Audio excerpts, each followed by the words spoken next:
Үзәйнең 6 мәктәбендә эшләп килүче мәктәп яны лагерына йөрүчеләрнең көне иртәнге зарядка ясаудан башлана.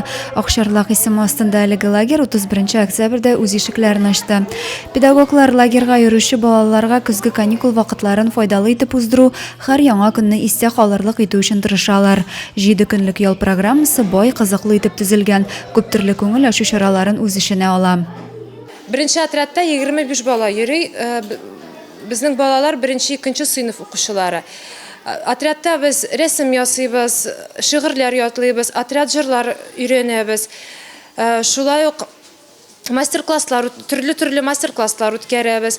Шулай ук безнең балалар спорт белән дә шөгыльләнәләр. Лагерьга йөрүче 100-гә якын бала 4 отрядка бүленгән, һәрберсендә 25 малай һәм кыз тәрбияләнә.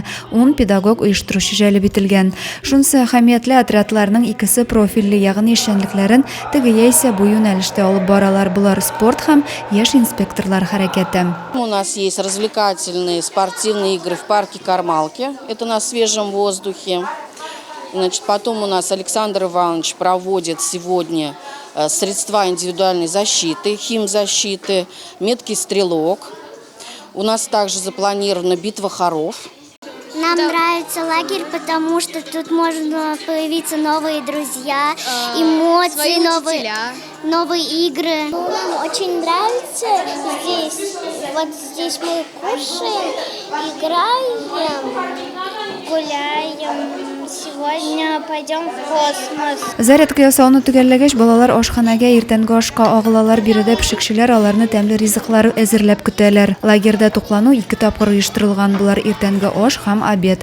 Лагерь режимы белән беррәттән биредә кирәкле санитар таләпләр дә төгәл үтәлә. Һәр нәрсә контрольдә ди оештыручылар. Все педагоги у нас привиты в первую очередь, прошли ПЦР-тест, у всех имеется санитарная книжка.